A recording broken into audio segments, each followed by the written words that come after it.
আসসালামু আলাইকুম প্রিয় দর্শক, আমি এই মুহূর্তে রয়েছি চাঁদপুর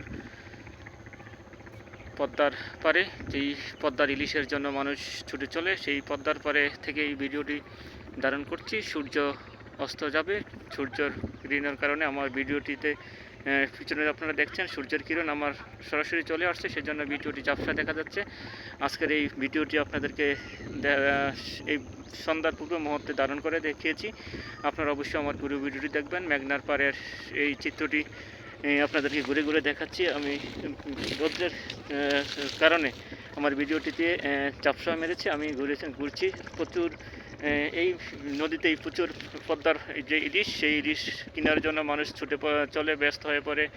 সূর্য অস্ত যাবে সেই পূর্ব মুহূর্তে আমি আপনাদেরকে এই চিত্রটি দেখাচ্ছি। চাঁদপুর মেঘনা পদ্মা মেঘনা যে ত্রিনদীর নামে গৃহীত, সেই ত্রিনদীর পদ্মার ইলিশ, সেই পদ্মার পার থেকে আমি এই ভিডিওটি ধারণ করছি।